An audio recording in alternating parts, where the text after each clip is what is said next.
Hi friends, welcome back to my channel. ఈరోజు మన వీడియోలో కుడుములు ఎలా చేసుకోవాలో, రాగి పిండితో కుడుములు ఎలా చేసుకోవాలో చూద్దామండి. చిన్నపిల్లలకు కానీ పెద్దవాళ్ళకి కానీ హెల్దీ ఫుడ్ కాబట్టి వాళ్ళు ఇట్లా జావ కాసిన తాగరు కాబట్టి ఇట్లా కుడుములైనా చేసి పెట్టుకుంటే పిల్లలు కూడా చాలా ఇష్టంగా తింటారు.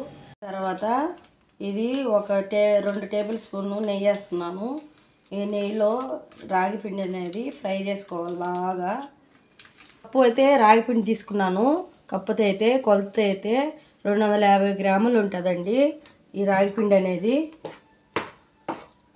ఇదో అండి, ఒక 3 నిమిషాలు అయితే గ్యాస్ సిమ్లోనే పెట్టుకొని ఇట్లా ఫ్రై చేసుకున్నాను నేను రాగి పిండి అనేది. ఇప్పుడు బీప్ పిండి వచ్చి పెద్ద కప్పు నిండా రాగి పిండి తీసుకున్నాను కాబట్టి ఇది కొంచెం చిన్న కప్పు, ఈ కప్పుతో బీప్ పిండి తీసుకున్నాను. ఇది కూడా కొంచెం బాగా ఫ్రై చేసుకున్నాము అండి. ఇది 1 నిమిషం బీప్ పిండి వేసుకున్న తర్వాత కూడా 1 నిమిషం వాటి ఫ్రై అయిన తర్వాత కొబ్బరి వచ్చి 1 కప్పు ఇందులో పోసేసుకోవాలి. ఇది కూడా బాగా ఫ్రై చేసుకోవాలా. పచ్చి కొబ్బరి సన్నగా తురుము పెట్టుకున్నాను నేను ముందుగానే.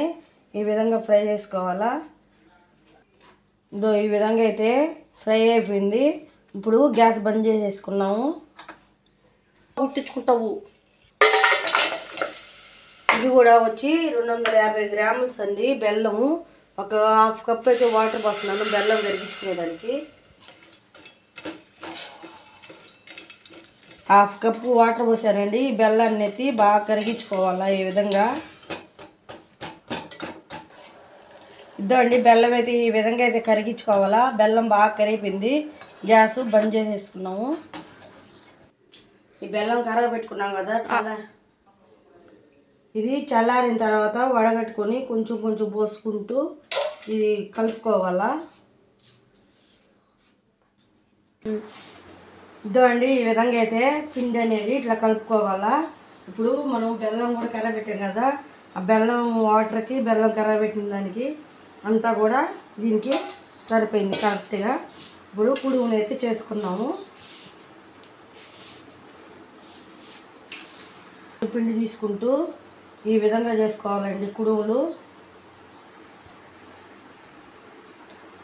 మనకి ఎంత సైజు కావాలన్నా అంత సైజు చేసుకోవచ్చు, కానీ చిన్నగా చేసుకుంటే బాగా ఉడుకుతాయి. లోపల కూడా పెద్దవి అయితే లోపల ఉడకవు. అన్నీ కూడా ఇట్లా చేసి పెట్టుకోవాలండి. ఈ విధంగా అయితే పిండి అంతా కూడా ఇట్లా చేసి పెట్టుకొని, ఇగో అండి ఒక లీటర్ ఉంటే వాటర్ ఎక్కువే పోసుకోవాలా. కుడుములు అనేది ఉడకాలి కదా, అందుకని 1 లీటర్ వాటర్ పోసాను.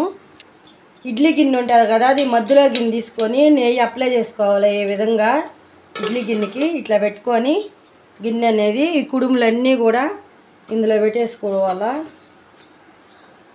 అన్నీ కూడా ఇట్లా పెట్టేసుకొని ఇడ్లీ గిన్నెలో మూత పెట్టుకోవాలండి. ఒక అర్ధ గంటన్న ఉడికించుకోవన్నాం.